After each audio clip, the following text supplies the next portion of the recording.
A todos los que ven el canal y que viva Cristo Rey, les doy mi bendición y va acompañada también mi oración por ustedes, en el nombre del Padre y del Hijo y del Espíritu Santo. Amén. Hola, buenos días. Sí, buenos días. Soy José Antonio Valles. Iniciamos Café Patriota hoy con el tema El pueblo soy yo. Nos acompaña el doctor José Luis Bernal, aquí a mi izquierda, cuya presentación es por demás. Ya hemos estado en otros eventos y ya hemos estado hablando sobre diversos temas. Y hoy nos toca hablar del pueblo soy yo. José Luis, ¿tú qué opinas? ¿Cuál es tu punto de vista al respecto sobre este gran tema? Bueno, pues buenos días. Gracias por la invitación, al Padre, gracias a la noble institución que nos alberga. Pues el libro de Krause es una obra, bueno, perdón, ¿se oye bien? ¿Sí? El libro de Krause es, como todos de él, una obra de arte desde el punto de vista estilístico y una obra prodigiosa desde el punto de vista de la construcción intelectual que nos va a aportar el conocimiento de lo que es el populismo, ¿sí? En un libro muy lúcido, repito, que nos va a llevar desde los orígenes del populismo en América del Norte, que por cierto tiene a su vez su origen en la Gran Bretaña, en lo que fue el Imperio Británico, y después pasa reseña de una serie de manifestaciones posteriores del populismo, sin dejar de tocar desde luego el caso que en estos momentos nos tiene con los descrispados, que es el caso mexicano. Entonces, el libro está dirigido, es una muy fuerte flecha teórica y conceptual. Está dirigido el libro contra la entrega del poder en una sola persona, el poder absoluto, ¿sí? Este es el punto de los populismos. Y bueno, este mecanismo que se va a realizar de apoderarse del poder en los pueblos, poder entregado todo, depositado todo en una sola persona, que lógicamente va a estar rodeado de una camarilla, detrás de la cual va a haber una oligarquía siempre, ciertos sectores a los que les interesa apoyar estas cosas para enriquecerse. Pues estos populismos tienen, digamos, en América Latina una presencia muy fuerte. Yo, en lo personal, preferiría rápidamente dedicarme directamente al caso latinoamericano y mexicano, porque me parece que estamos viviendo en los tiempos en que, como también lo dijo Krause en algún otro escrito que no recuerdo el título, tal parece que a nuestra generación le va a tocar en suerte el tener que luchar contra una dictadura, ¿sí? Ya lo estamos haciendo. Entonces, bueno, pues es un libro que tiene mucha amiga, tiene mucho jugo que sacarle en esta materia. Hay que decir que el populismo siempre tiene como punto de referencia el uso demagógico, ¿sí?, de la expresión de la lengua, con una retórica que, por ejemplo, en el caso que conocemos nosotros en América Latina, pues yo creo que no era mal retórico el Barbón, el mentado Fidel Castro. El venezolano era muy buen retórico. El peor retórico, yo creo que desde mi punto de vista muy personal, es el que tenemos la desgracia de que nos mangonee en estos momentos. Es el peor retórico, ¿sí?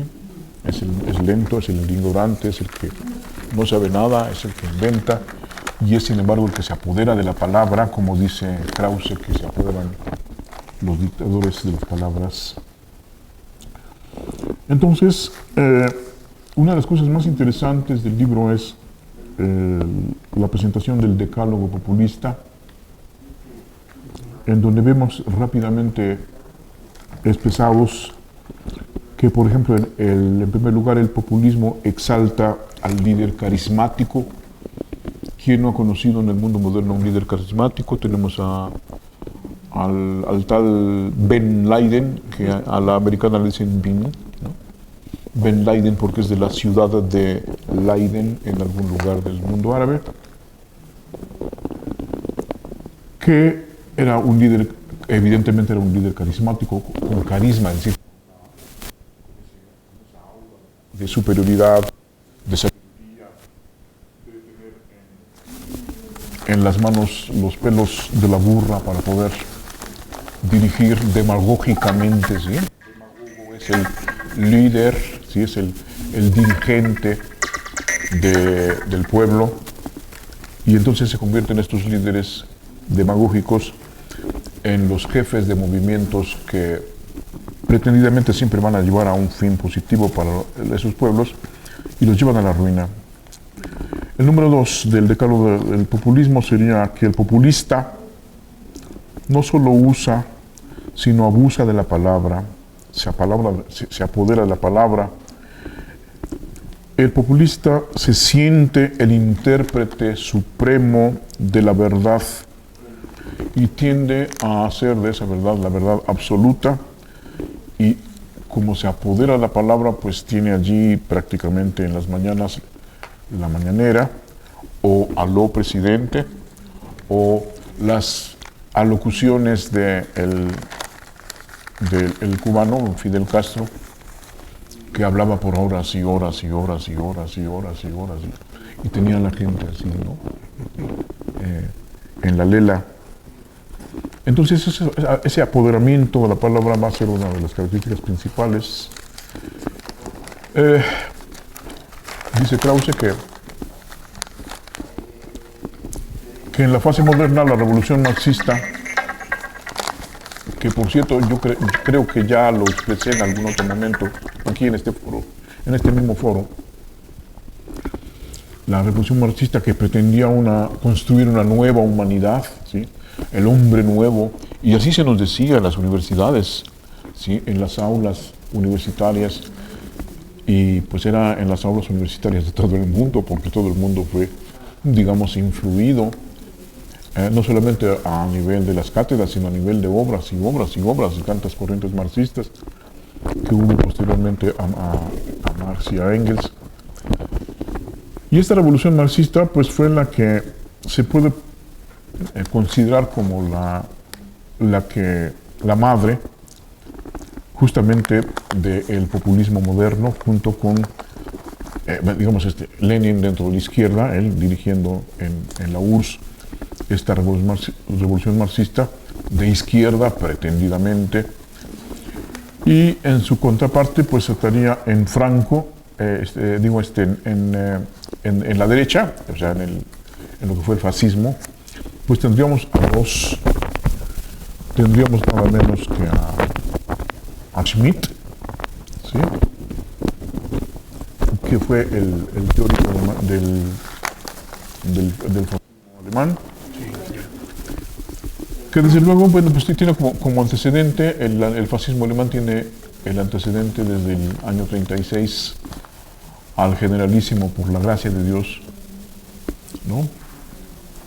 Que fue Francisco Franco, de los cuales a mí en lo personal me parece que fue el menos bruto, porque logró morir tranquilamente en su cama, ¿sí?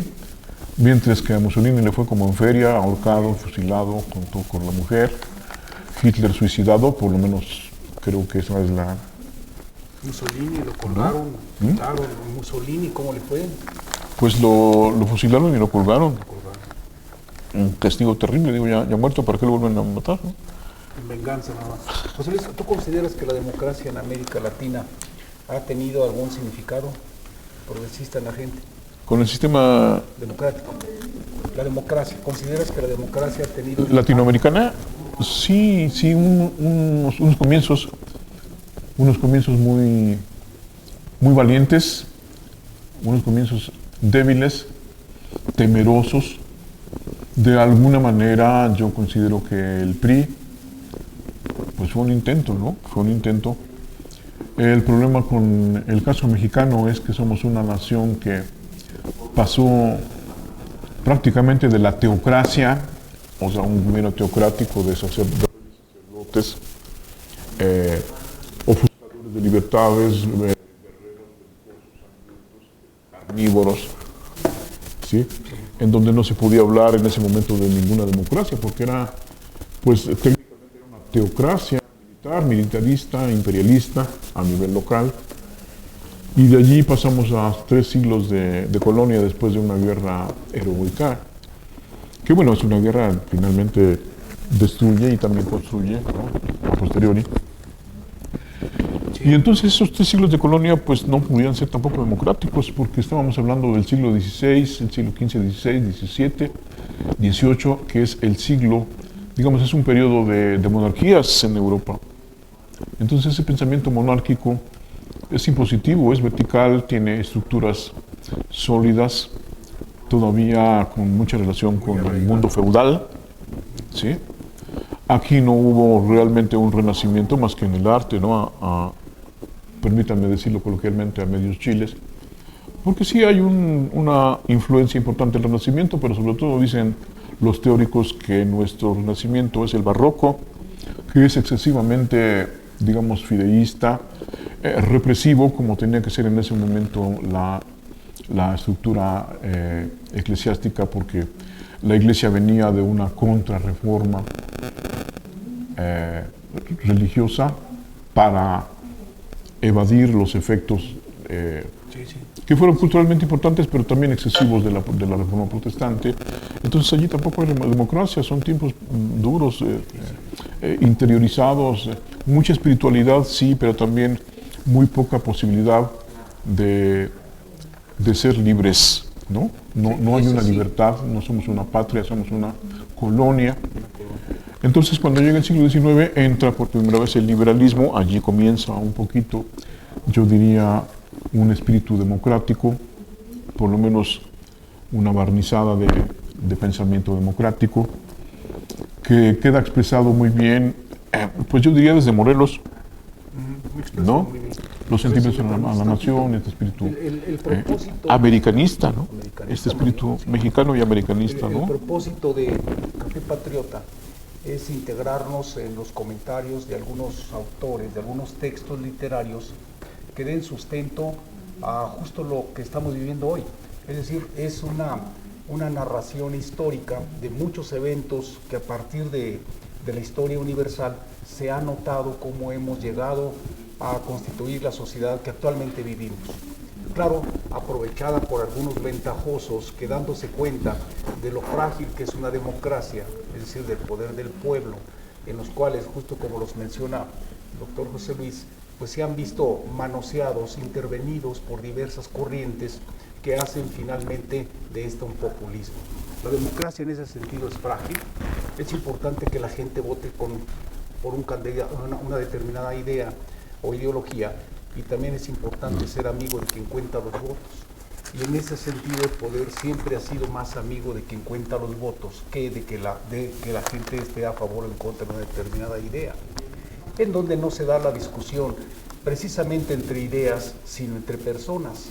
Y así se descalifica o no a determinados grupos sociales o líderes, en vez de debatir ideas y conceptos. Es ahí donde la democracia se ha prestado a un juego de poder intenso, y ese es nuestro propósito en Café Patriota hoy, con el tema justo que puse en el libro, El pueblo soy yo. En este sentido, su desarrollo pues ha sido demostrado como a través de diversas historias de países latinoamericanos la democracia se ha visto muy amenazada, y hoy no hay decepción. Desde hace más de 1000 años, donde fue pervertida, diríamos históricamente, por los demagogos de Atenas, dice la contraportada del libro, y hace un año, en Estados Unidos concretamente, se vio la democracia vulnerada por el carisma incendiario de Donald Trump. y su debilidad también es conocida en Latinoamérica. Las dictaduras de izquierda y de derecha ha sido una triste constante en el desarrollo histórico de nuestras naciones. Se ve amenazado de tal manera que parece que la gran cantidad de gentes, de personas en este territorio latinoamericano se ha visto poco favorecida por la democracia. Y otras personas bogas se han dado cuenta de la sociología de los latinoamericanos, de todos nosotros, y se han aprovechado de esta. Empieza el prólogo, me permito leérselo textual. Este es un libro contra la entrega del poder absoluto a una sola persona. Desde distintas miradas, la historia comparada de las ideas, culturas, teorías y filosofía política en España, Inglaterra, América Latina y Norteamérica, desde el siglo XVI, es así como la crítica de la actualidad política en México y en nuestro continente y la historia de la demagogia. Es decir, este libro habla de eso. Y me parece muy ad hoc, yo lo leí hace casi 2 años, el libro tiene 4 años de ser editado en México, y me parece muy contemporáneo para los que han leído y se han aprovechado en tanto demagogos de literatura en donde se expresa la sociología de los latinoamericanos, es decir, de una sociedad que fue reprimida por las conquistas y que jamás han considerado que la democracia sea una forma de vida constante, en donde verdaderamente se discutan ideas, conceptos, en vez de combatir personas y hasta llegar a pelearnos y disgustarnos entre la familia, comentaba ya el doctor José Luis. Y es aquí en ese concepto lo valioso de esta bibliografía, de lo que hoy nos lleva el motivo de esta misma charla con ustedes. El poder absoluto ha encarnado desde siempre en tiranos que llegan a él y se sostienen por la vía de las armas, por la vía de hacer trizas el poco desarrollo democrático en nuestras naciones latinoamericanas. La revolución marxista, promesa de una nueva humildad, una nueva humanidad, encuentra a Lenin, Stalin, Marx y otros como caldos de cultivo en estas naciones. Es así en donde nuestro propósito al narrar estos textos es advertirnos de ciertos comportamientos y desarrollos personales que nos conducen más hacia el propio interés personal que el interés colectivo. Parece que la colectividad pasa a ser como el segundo año en la vida social, en donde el primero pues es acapararnos cuestiones personales como un grado, como una posesión, como una territorialidad, y luego apoderarnos de la que tiene nuestro vecino o nuestro hermano. Y así, esta constante nos ha llevado a través de la historia a acaparar gobiernos enteros. Ya en la página 17, ¿por qué nuestra América, como la llamó José Martí, ha sido tierra de caudillos, de dictadores y de redentores? ¿Cuál es la genética de nuestras revoluciones? ¿Por qué nos ha sido tan difícil arraigar las instituciones, las leyes, los valores, las costumbres de la democracia liberal? ¿Por qué prende siempre sobre nosotros la sombra del poder absoluto concentrado en una sola persona? Ese es el objetivo de hoy, reunirnos aquí en Café Patriota y precisamente a manera de un café, comentar estos aspectos. ¿Por qué nos ha sido tan difícil arraigar nuestra religiosidad, nuestra creencia? ¿Por qué nos ha sido tan difícil respetar la del otro, sus propias libertades y su forma de ser? Un ciudadano de cualquiera de nuestros países apenas conoce la historia del resto, es decir, no conocemos la historia de los demás. Esta ignorancia de nosotros mismos nos empobrece y nos priva de ver con perspectiva global nuestros problemas. Es así como el otro se da cuenta y nos lo arrebata, al grado que eso estamos viviendo hoy en una presidencia imperial cuyo objeto de discusión fue la pasada reunión en Café Patriota. Cómo algunos se dan cuenta de nuestra debilidad para inmiscuirse y apoderarse de instituciones, de echarlas a perder y de retroceder no solo 20 años o 30, tanto esfuerzo que ha sido constituir nuestra propia evolución para echarla a perder en solo 4 años, al grado de que, como siempre, es más fácil destruir que construir. Se destruye casi al 100% más rápido que como se construye. Uno lo construye lo que fuera, la democracia, la sociedad, la economía, la religiosidad, con muchos años de historia y de esfuerzo de nuestros antepasados. pero lo destruimos en un segundo. Este autor, Enrique Krause, que lo tendremos aquí próximamente de invitado, nos va a acompañar a hacer esta narrativa para enriquecer los temas, los capítulos que componen esta estupenda obra. Yo la leí hace unos años y verdaderamente me impresiona la forma de leer. Conozco toda su obra, conozco a Enrique Krause de tal manera que nos va a acompañar aquí, nos va a hacer reflexionar a manera de un resumen de lo que aquí pretendemos llevar a cabo, capítulo por capítulo. No son muchos, es una obra fácil de leer, es un libro moderno, ad hoc a lo que nos está pasando. Pero en general la cultura nunca ha estado descontinuada, en general la cultura siempre es algo reciente, algo justo para nosotros, para los mexicanos, latinoamericanos.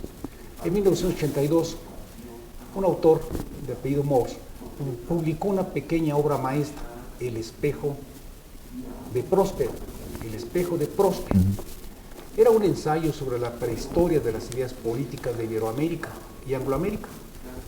Y así se dio la tarea de investigar sobre alguna situación que nos embargaba a los latinoamericanos, que condicionó nuestra historia moderna desde la independencia hasta la segunda mitad del siglo XX y que, a juicio, la seguiría condicionando en un porvenir.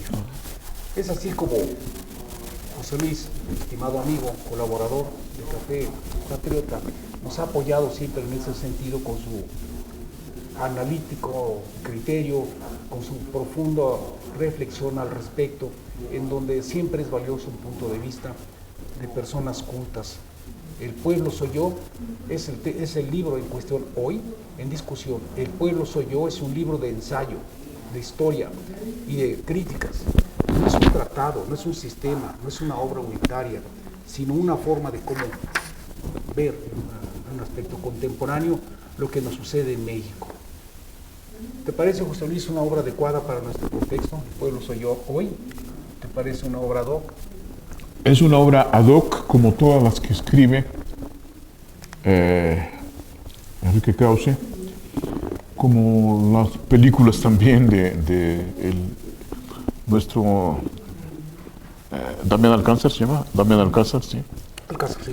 Es un producto cultural, el libro es un producto cultural que hay que ser verdaderamente muy cuidadoso de no perder este contacto con la cultura, porque la dictadura nos está llevando a un momento muy tenebroso, de veras de una profundidad que no la veremos, no vamos a pasar de las sombras en muchos años si no volvemos a tener este interés, si no volvemos a tener despierto este sentido de la búsqueda de la verdad, esta inquietud interna para conocernos y conocer nuestro mundo. Krause dice una cosa muy interesante. América Latina se ha fijado muchísimo, muy poco en sí misma. Sí, efectivamente. Ha vuelto más los ojos hacia los Estados Unidos, ¿sí? Al no conocernos nosotros, a nosotros mismos, con nuestras raíces, ¿sí? Con este origen que yo mencionaba en estados autoritarios de tipo teocrático, porque no importa que hayan sido los llamados huichilobos o falsos dioses, lo que importa es que hubiera sacerdotes que al mismo tiempo tuvieran la función de guías sociales y de guías religiosos, ¿sí? Y eso hacía una estructura piramidal de la que todavía no terminamos de salir. Entonces, el que venga un autor y nos ilumine sobre estas cosas nos hace pensar, evidentemente, que hemos vivido con mucho atraso el devenir de la historia nuestra en todo el continente. Yo creo que desde el norte también, porque allá tienen también lo suyo, ya lo dice Krause, ¿no? Desde la América anglosajona hasta la Patagonia, en donde se habla, a Dios gracias, español. No hemos tenido claras esas nociones que son de base en un continente viejo como es América, Europa, ¿sí? Que por eso llegó a la globalización muchísimo antes que nosotros, ¿sí? Y por eso a toda prisa los últimos gobiernos tecnocráticos, que no es lo mismo que los gobiernos nacionalistas. ¿Sí? Los nacionalistas trataron de hacer el nacionalismo revolucionario, entonces hacen toda la pantomima cultural del mexicano y de unos muños así muy tiesos de las muchachas y de las películas machistas donde sucedían y se llevaban a cabo todos los valores, entre comillas, culturales de un pueblo machista, de un pueblo trabajador, honesto. Si trabajaba le iba bien, si no trabajaba le iba mal, etcétera, etcétera, etcétera, etcétera. Que eso ya es un avance respecto del feudalismo, de lo que fue, en cierta forma, todavía el régimen de Porfirio Díaz, pero todavía no es plenamente moderno.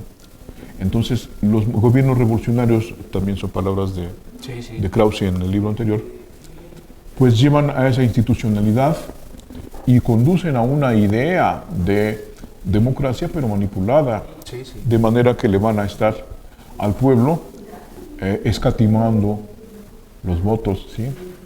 Porque cierto que Madero tiene implícito en su pensamiento el gran ideal de sufragio efectivo, o sea, no reelección, que el voto cuente, ¿sí?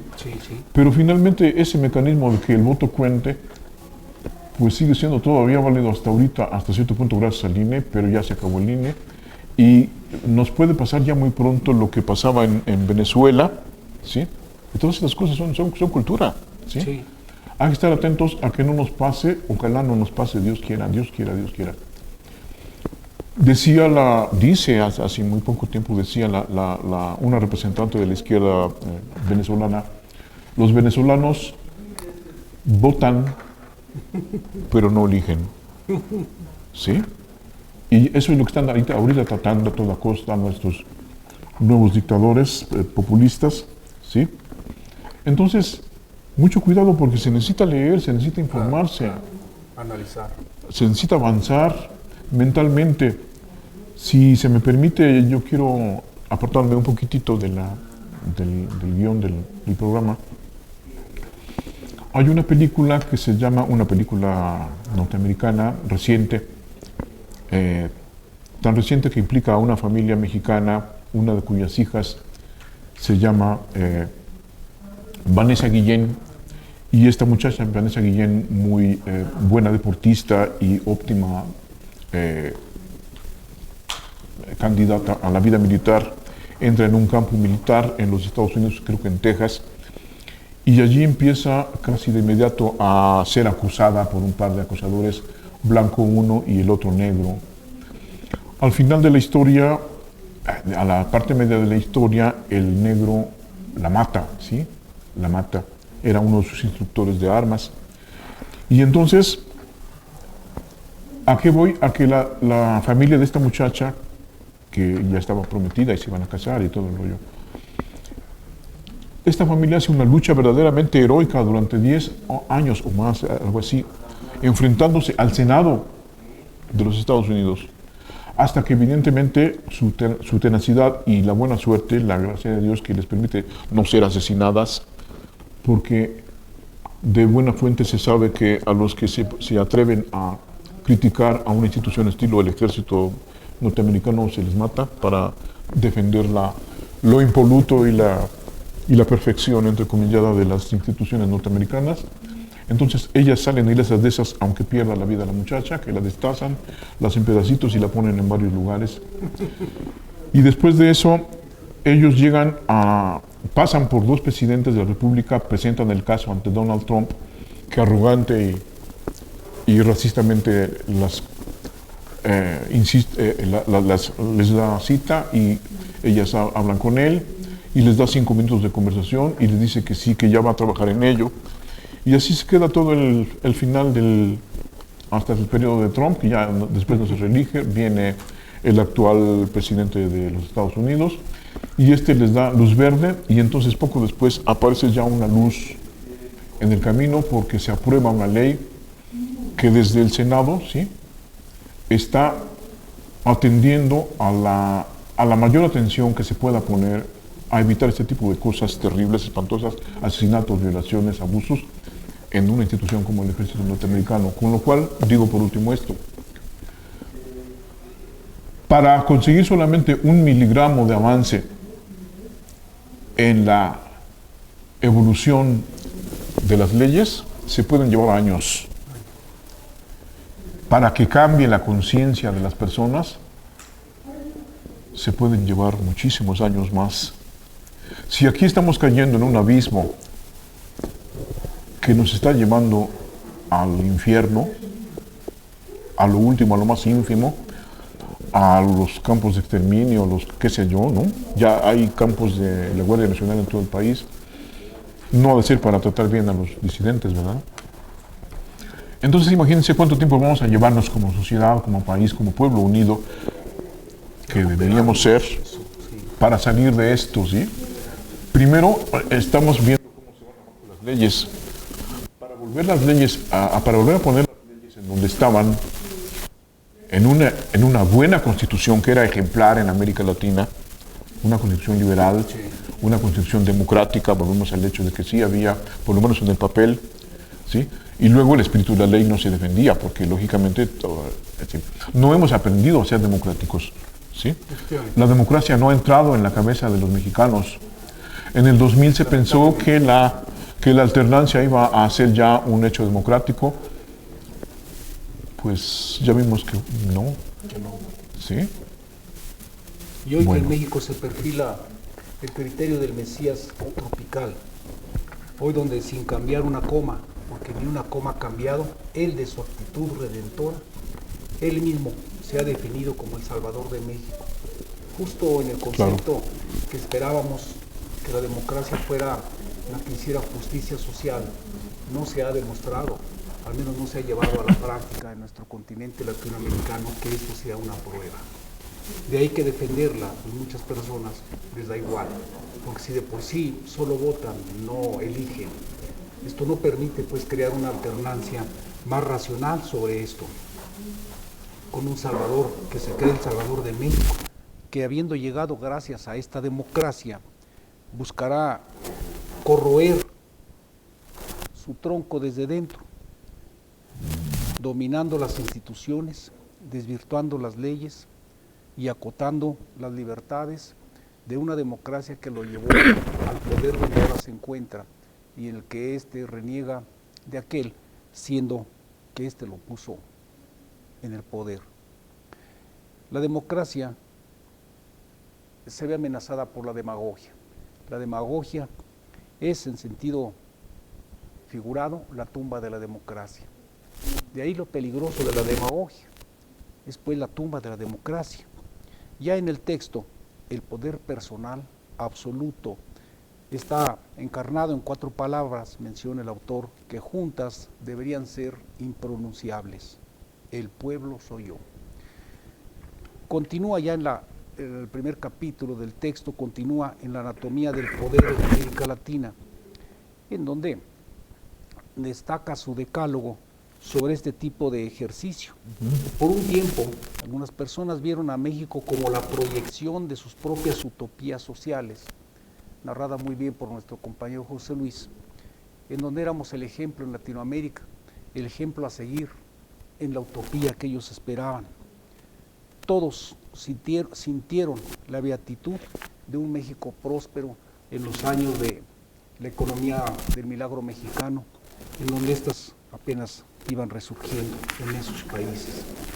Más adelante, y antes del decálogo, se mencionan algunas posturas que con maestría expresadas, dice a la letra. El advenimiento de Felipe II, allá en 1556 a 1598, definió el rumbo definitivo contra todos los heréticos de nuestro tiempo. Y así se marcaba a Latinoamérica como un país dependiente de otra cultura, en donde ya no era nuestro territorio, ya no había nada que defender, pues era un país conquistado y cualquier esfuerzo que hiciéramos en nuestras tierras eran para otro propósito. Al margen de los crímenes e injusticias de la dominación española, el autor Morse sugiere que la visión incluyente de Vitoria arraigó en la sociedad americana conquistada, poblada y evangelizada por España, y es uno de los rasgos más contrastantes con la experiencia excluyente de los ingleses. Nada más alejado de la interpretación tomista del poder y su vocación ecuménica y cristiana que las ideas del príncipe de Maquiavelo. Continúa pues la narración acerca de una democracia en peligro, de una democracia amenazada por los demagogos, por quienes prometen ser los caudillos y salvadores hoy de México. En la teoría de Morse, los escolásticos lograron contener el influjo de Maquiavelo en la España del siglo XVI, llevando pues estas aplicaciones a las nuevas conquistas españolas en Latinoamérica. La soberanía pasa entonces del pueblo al monarca. Para otro autor, el pueblo es el depositario original de la soberanía, es presidente de Dios. De tal manera que, dado este concepto, pues ¿por qué defenderlo si era al fin y al cabo obra de las gentes que se apropiaban de este territorio?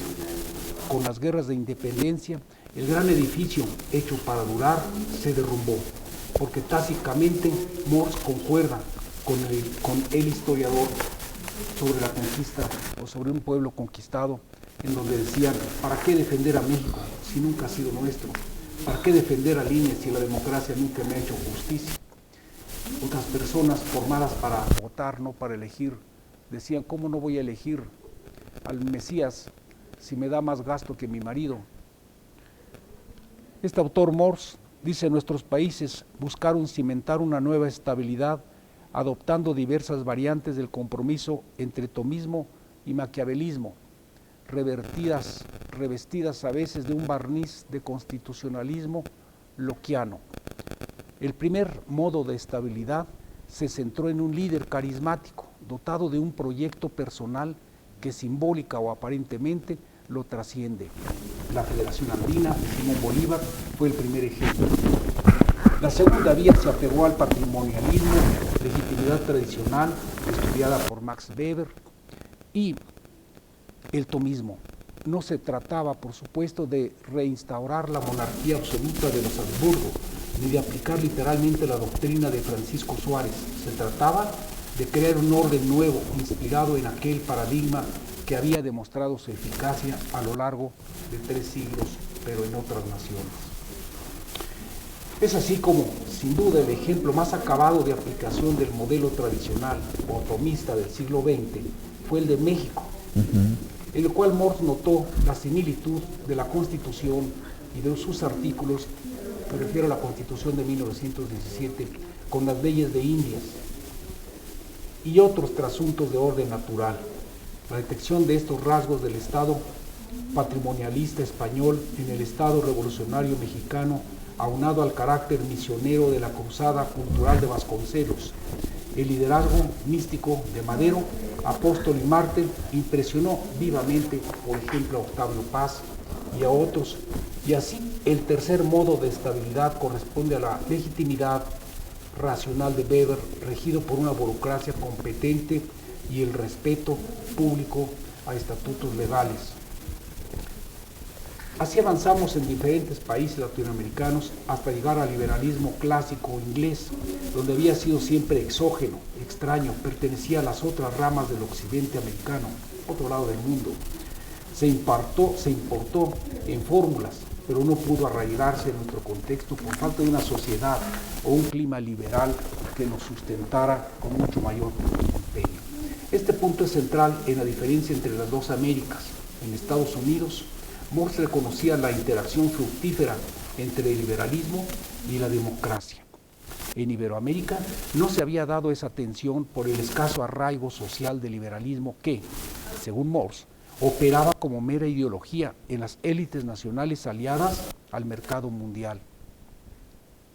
Con este golpe, con esa separación de las dos Américas, América del Norte y América del Sur, o Latinoamérica, fue como algún otro autor como Andrés Molina Enríquez, viejo juez de pueblo, conocedor profundo del México rural y la legislación virreinal, sociólogo positivista, quien fascinó a Morse porque su obra los grandes problemas nacionales es casi por sí sola la comprobación de su tesis sobre la supervivencia del programa tomista llamada democracia en Latinoamérica.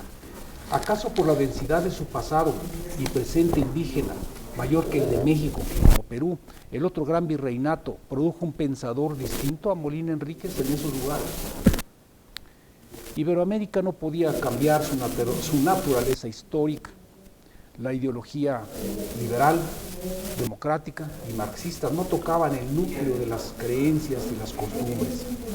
Es así como se llega a manera de resumen al decálogo de este gran texto. A sus ojos, la experiencia del siglo XX hasta el momento de escribir este libro mostraba la perdurabilidad del legado tomista aliado a la legitimidad carismática maquiavélica. Después de su largo periplo, casi 40 años trabajando el tema, enumeró las principales premisas para la edificación de esos gobiernos. Número 1, ya narradas por nuestro compañero José Luis, en donde el poder personal iberoamericano se centra en el mundo, en el supuesto de que el mundo es natural, no se construye. Vemos el metro, no hay que darle mantenimiento, el mundo es natural, si se ha de caer, se cae, si se desgasta, si mueren, está bien, son designios ya por cuestiones naturales. Punto 1, el mundo es natural, no se construye. Punto 2, desdén por la ley escrita. Este sentimiento innato para la ley natural va acompañado de una actitud menos formal hacia las leyes que formula el hombre. Punto 3, la indiferencia a los procesos electorales. 4, desdén hacia los partidos y las prácticas de la democracia. 5, la tolerancia con la ilegalidad. 6, entrega absoluta del poder al dirigente. 7, derecho a la insurrección. 8, carismas no ideológicos, psicología y moral. 9, apelación formal del orden constitucional. Y el último, el punto 10, el gobierno debe ser la cabeza y el centro de la nación.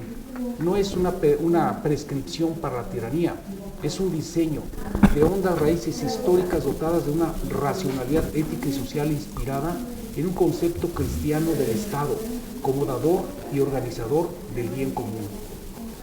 Estas son las doctrinas escolásticas del siglo XVI, doctrinas incoherentes, donde concurren ideas democráticas y absolutistas.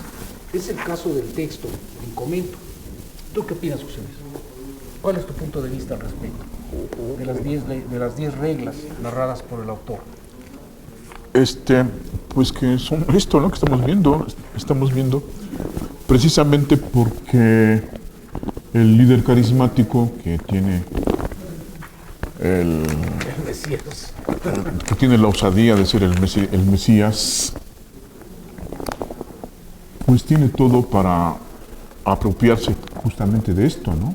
Es decir, del patrimonio de los ciudadanos, el aparato legal de los ciudadanos para hacerlo como quiera, para transformarlo, para remodelarlo en una verdadera constitución injusta. Y porque, como estábamos diciendo, los populistas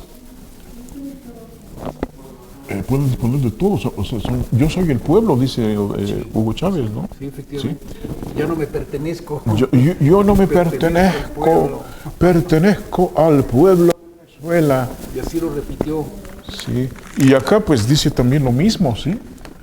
Entonces allí pues puedo enganchar precisamente el punto en el que me quedé al principio, diciendo que el populismo fabrica la verdad. Y además la impone, y la impone con todo, hasta con la fuerza de las armas.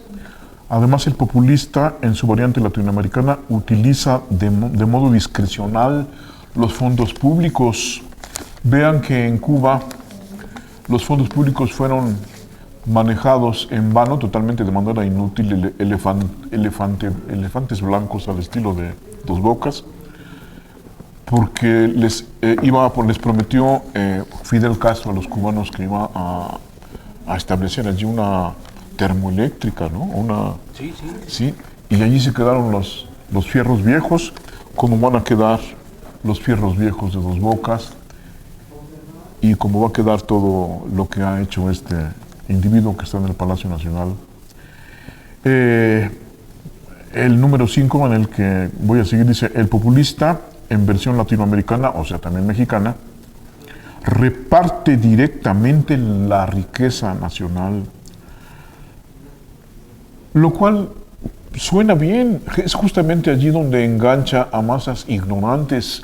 Yo quiero hacer mucha insistencia en esta diferencia que existe entre conocer la realidad y desconocer la realidad, porque es justamente esta diferencia aquella en la que el demagogo toma el toro por los cuernos y maneja la ignorancia de su pueblo en su propio provecho y para defender sus causas egoístas.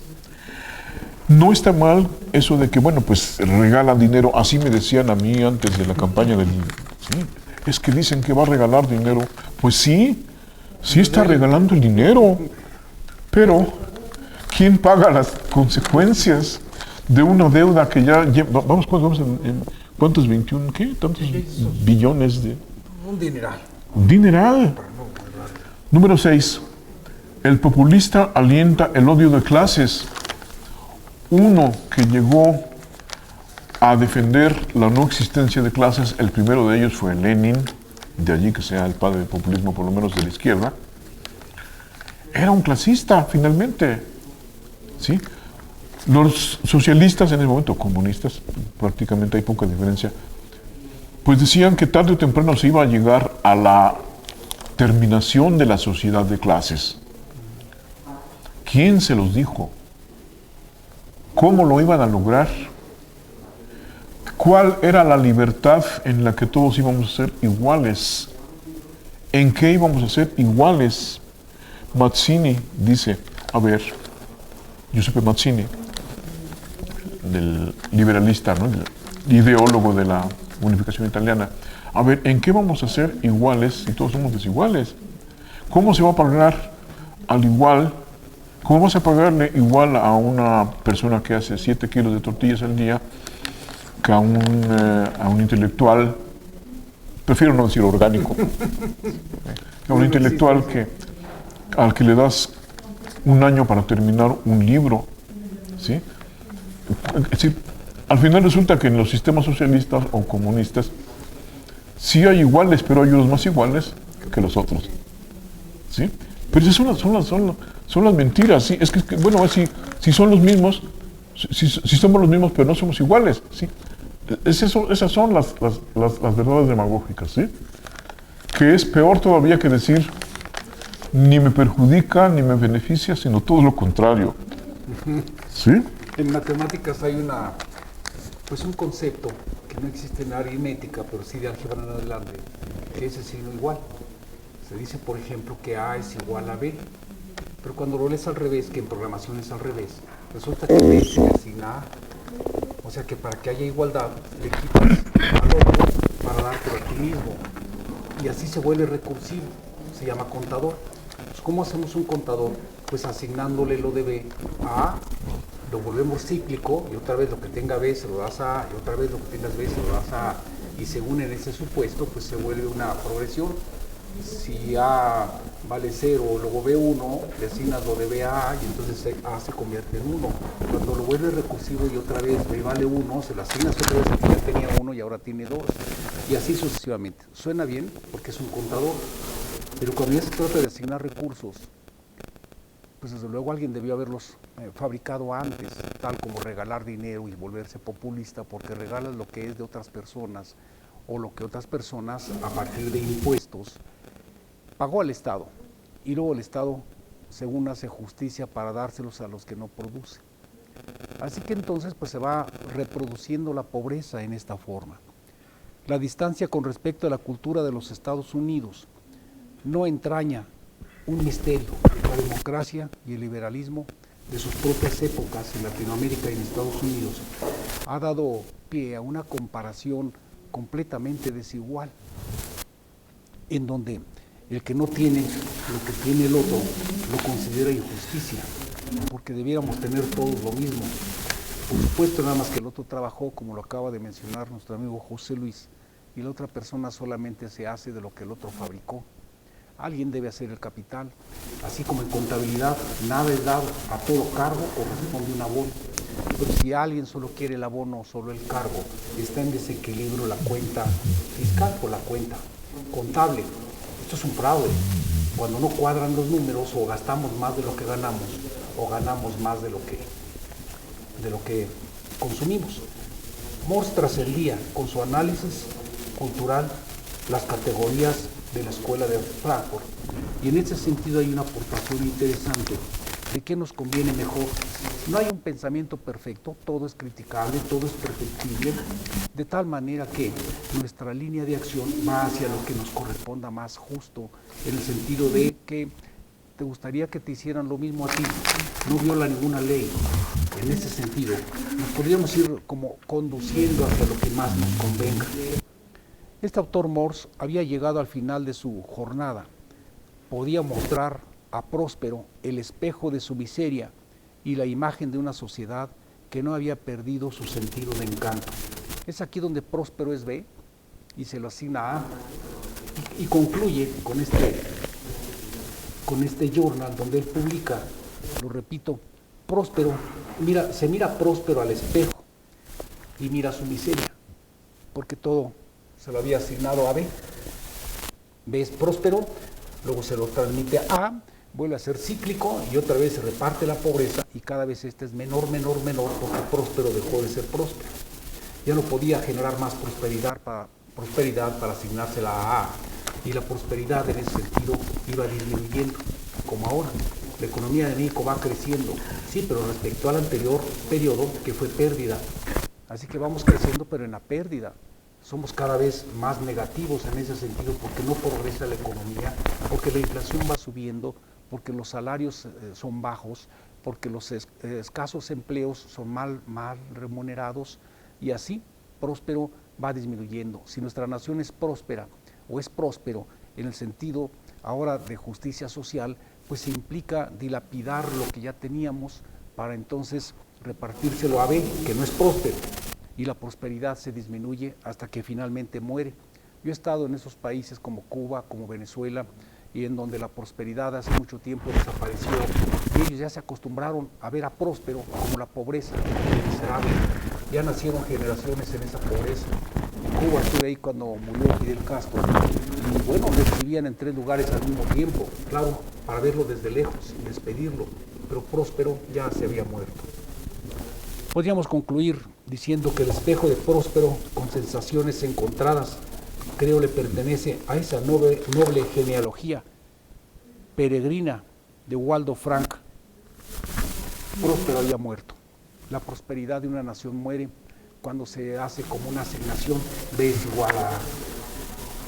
Pero frente al mundo iberoamericano, como liberal, como demócrata, me incomoda la vertiente política de su obra, el legado político, dice autor, de la escolástica, en particular de Francisco Suárez, y el extraño matrimonio de conveniencia con los caudillos de Maquiavelo, carismáticos y oportunistas. Marx y yo hablamos de esos temas, pero nunca suficiente, porque murió en el 2000. ¿Qué te pareció finalmente la obra a manera de conclusión? Pues me pareció un repaso puntual de esta realidad que nos atañe, que verdaderamente es muy importante que estemos hablando de ella, que no nos aislemos, ¿sí? Para que deje de tener tanto peso social en estos momentos tan difíciles, lo que señala mucha gente que vino acarreada, ¿no? Es decir, vengo a la marcha porque antes tenía Pemex y ahora tengo Deer Park. Sí. Bueno, creo que 3 nada más. Adelante, ¿verdad? Tenemos 10. Sí, el octavo dice: el populismo fustiga por sistema al enemigo exterior. Ya habíamos dicho, hablamos hablando del populista como alentador del odio social. Hay mucho racismo, lógicamente. ¿Qué creen ustedes, mexicanos, que está pasando con esta entrada indiscriminada de tantos extranjeros? por un momento seamos prácticos y realistas. ¿Qué vamos a hacer en México con miles de haitianos, venezolanos, cubanos, gente de la India, gente de todas partes? ¿Sí? En este afán populista, justamente en el peor de los sentidos, de hacer el bien, de crear una nueva sociedad, una nueva república que se va a llamar la unión de los soviets estatales y municipales. Vean que en la Ciudad de México está ya sucediendo que van a reestructurar la estructura territorial y le van a dar el poder a la gente de Pamplinas, ¿sí?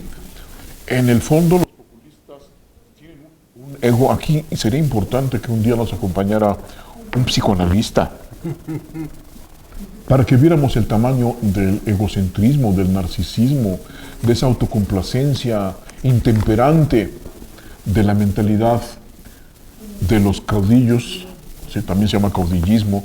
Hace algún tiempo ya en una tertulia filosófico-literaria de la que yo formaba parte, a mí me agarró casi por el cuello un miembro de la APO de Oaxaca, ¿sí? De la Asociación de los Pueblos de Oaxaca, y cuestionó fuertemente siquiera mi duda, hasta mi duda sobre lo que iba a ser eso que por allí justamente Enrique Krause llamará el obradorato, ¿sí? Así como fue el maximato de don Maximino Ávila Camacho, pues esto es el obradorato, ¿no? Entonces, pues sí, entonces como hay aliento del odio, hay clasismo, y ya hay también con esto que está pasando de esta irrupción imparable de extranjeros.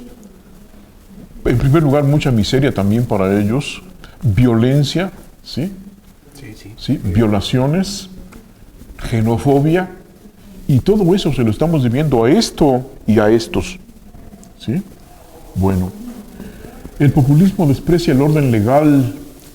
En la cultura política iberoamericana hay un apego atávico a la ley natural, y yo platicaba aquí con mi querido compañero José Antonio Valles, que justamente por ese apego precortesiano, ¿sí?, a la ley natural, que tiene también su lado bueno, ¿sí? Si lo vemos desde el punto de vista cultural, el conocimiento de las hierbas, el conocimiento natural, ¿verdad?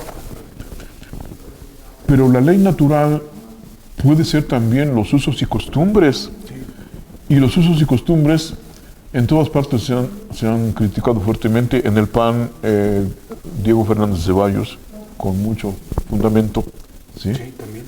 No puede ser que por usos y costumbres tú no puedas entrar al pueblo de al lado a ver a tu novia, ¿no? Porque te matan.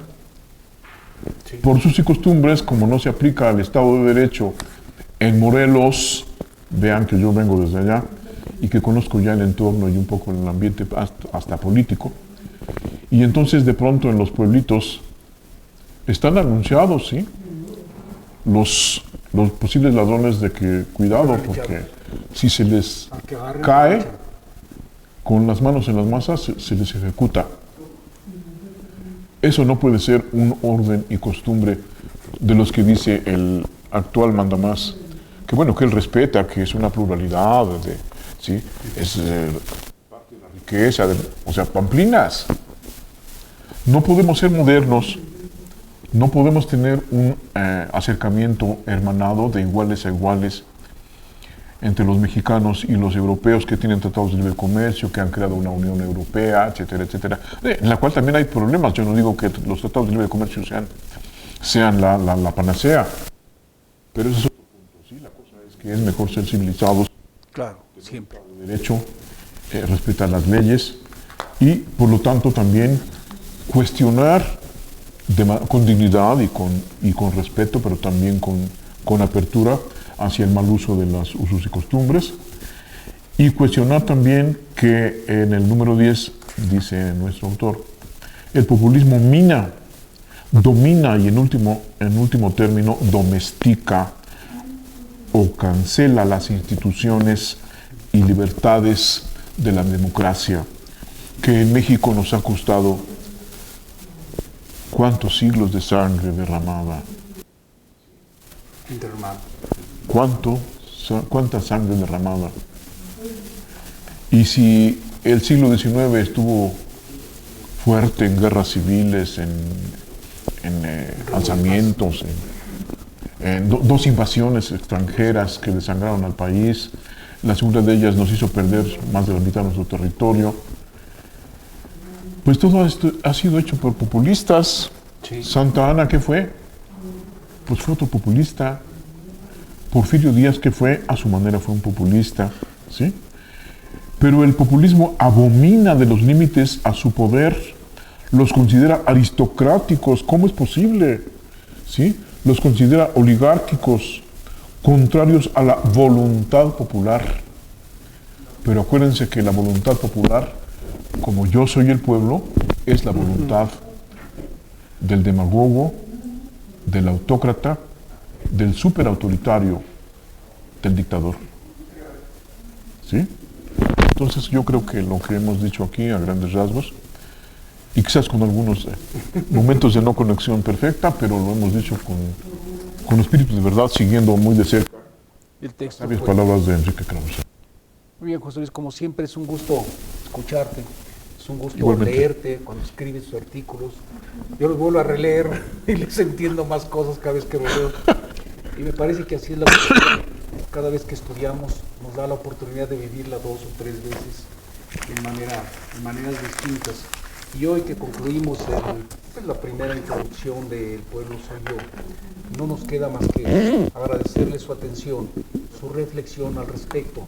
Podríamos no ser perfectos, pero al menos lo hacemos para que provoquemos en ustedes la reflexión, la selección, el análisis y el debate sobre libros históricos, sobre culturas, sobre formas de pensamiento, con la única finalidad de que vivamos mejor, de que podamos entendernos y debatirnos mejor entre ideas, lejos de cuestionarnos en forma personal, cuestionamos ideas, no cuestionamos personas.